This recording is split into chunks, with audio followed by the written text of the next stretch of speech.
Assalamu alaikum students.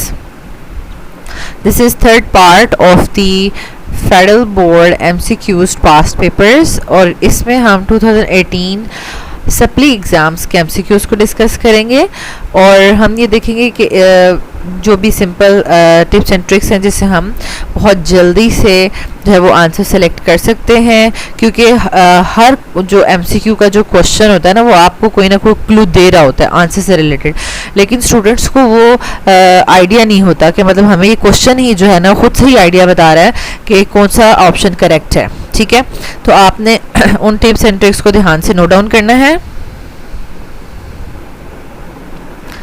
आपने उन tips और ट्रिक्स को ध्यान से नोट डाउन करना है और जो है वो उसको यूटिलाइज करना है। ठीक है, और अब हम ये भी एनालाइज करेंगे कि जो है वो फेडरल बोर्ड के जो पास्ट पेपर्स हैं उनके MCQs जो है वो किस लेवल के आए हैं, मतलब बहुत इजी हैं, सिंपल हैं या घुमा फिर आके हैं, बहुत मुश्किल हैं। तो अभी तक तो जो हमने 2019 और 18 के डिस्कस कर लिए हैं फाइनल एग्ज़ाम्स के, तो वो बहुत ही सिंपल और सीधे सीधे MCQs थे कि आप उनमें 17/17 मार्क्स ले सकते हैं। Let's start.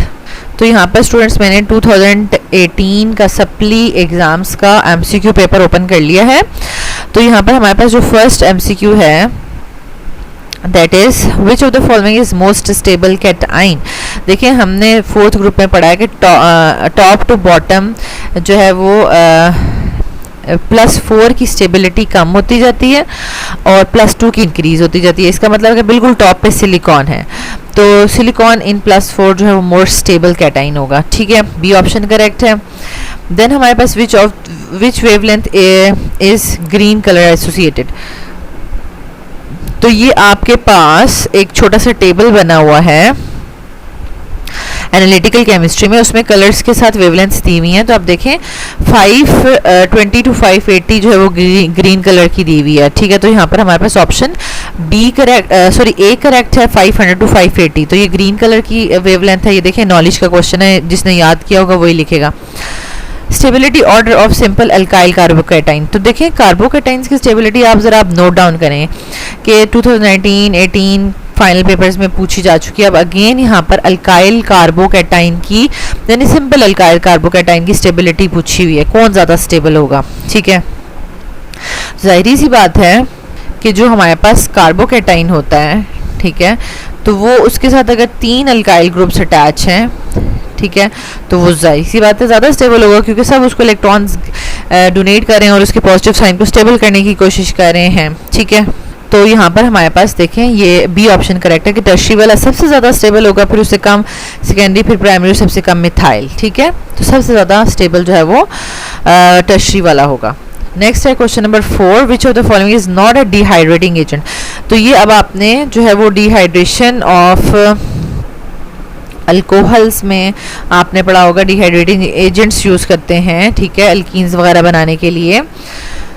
तो अल्कीन्स बनाने के लिए तो अब इसमें phosphorus pentoxide, phosphoric acid, sulphuric acid ये यूज़ होते हैं ना। तो nitric acid is not a dehydrating agent, option A correct है। देखें कितना सिंपल सा पूछा हुआ है। अब ये सल्फोन्स का जो आपके पास फंक्शनल ग्रुप है, तो ये C2H6SO2 जो है वो सल्फोन्स का फंक्शनल ग्रुप है, लेकिन ये अब आपकी न्यू बुक में नहीं है। ठीक है, उसमें से कुछ फंक्शनल ग्रुप्स जो है वो रिड्यूस कर दिए गए हैं, टेबल बना हुआ है ना चैप्टर 15 में। नेक्स्ट हमारे पास है tartaric acid is obtained from. तो ये आपने याद करना है कि टाटारिक एसिड का जो है वो ग्रेप्स से ये लिया जाता है ये एसिड। ठीक है, मॉलिक्यूलर फॉर्मूला ऑफ कैटिकोल। कैटिकोल आपको पता है ना, कैटिकोल, रेजोसिनोल और हाइड्रोक्विनोन। ठीक है, ये सब के साथ क्या होता है, बेंजीन के साथ OH लगा होता है, तो लेकिन वो ऑर्थोमेटा पैरा डायरेक्टर्स होते हैं। तो बी ऑप्शन करेक्ट है। ठीक है, OH 2 टाइम्स लगा होगा। देन हमारे पास है, अब ये वाला क्वेश्चन जो है ना थोड़ा सा इनकम्प्लीट यहाँ पर दिया हुआ है। वैसे तो ट्रांजिशन मेटल्स में जो कलर ऑफ कम्प्लेक्सेस है वो आपका रिड्यूस सिलेबस में निकाल दिया गया है। ठीक है, तो यहाँ पर Ti+2 और Ti+3 एंड Ti+4 फॉर्म में जो है वो उसका कलर दिया हुआ है। Ti+4 जो टाइटेनियम +4 होगा कलरलेस होगा और +3 पर्पल होगा। ठीक है, लेकिन यहाँ पर आप देख सकते हैं कोई भी साइन नहीं दिया हुआ, तो ये थोड़ा सा जो है वो मिस प्रिंट हुआ है। कंपोजिशन ऑफ ब्रासेस, तो ये आपको जो एलॉय फॉर्मेशन वाला टेबल था ना वो याद करना था। ठीक है, तो उसमें देखें कॉपर और जिंक जो है वो मिलकर ब्रास बनाते हैं। परसेंटेजेस भी आप याद कर सकते हैं, 3 नंबर का क्वेश्चन आ सकता है।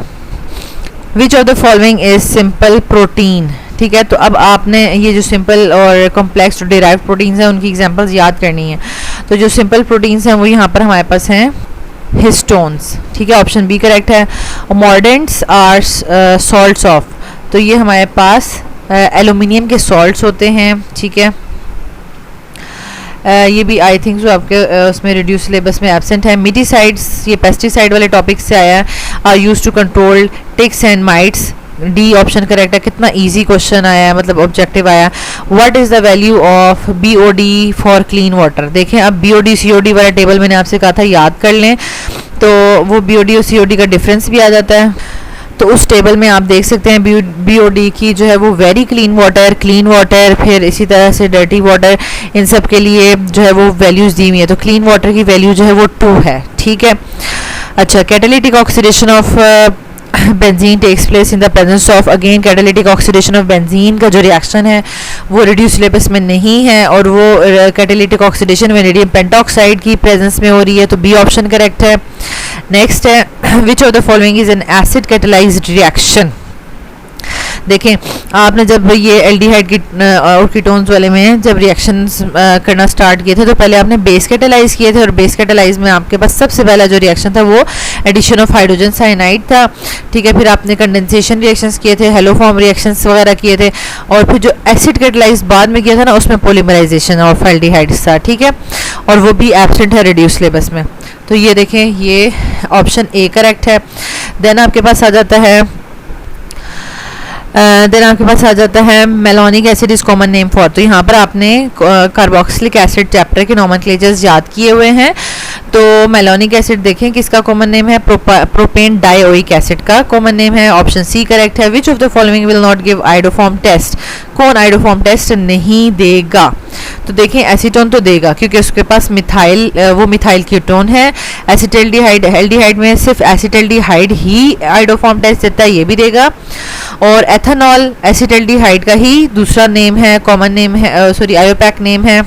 ठीक है, तो रह गया हमारे पास 3 पेंटानोन। तो 3 पेंटानोन अगर आप ड्रॉ करें तो 3 पेंटानोन अगर आप ड्रॉ करें तो 3 पे जो है वो आप कीटोन ड्रॉ करेंगे। आप देखें, ये ऐसा कीटोन है कि जो मिथाइल कीटोन नहीं है क्योंकि इसके दोनों तरफ इथाइल अटैच है। ठीक है, ये वाला कीटोन जो है वो आइडोफॉर्म टेस्ट परफॉर्म नहीं करेगा। तो यहाँ पे हमने जो है वो सप्ली एग्जाम्स पेपर जो है वो डिटेल से डिस्कस कर लिया। देखें, डिस्कस करने के बाद भी हमने लिखा तो हमारे पास हार्डली 7 मिनट्स में हमने ये ऑब्जेक्टिव सॉल्व कर लिया है। ऑल्दो आपको टाइम अलाउड जो है वो 25 मिनट्स है। मीन्स कि अगर बच्चे को आ रहा है तो वो 5 to 10 मिनट्स में ऑब्जेक्टिव्स जो है वो इजीली कर सकता है। ठीक है, तो आपने बिल्कुल परेशान नहीं होना है, रिलैक्स होके जो है वो आपने पेपर्स देने हैं। If still you have any question तो आप कमेंट बॉक्स में पूछ सकते हैं। Thank you so much students for watching this video.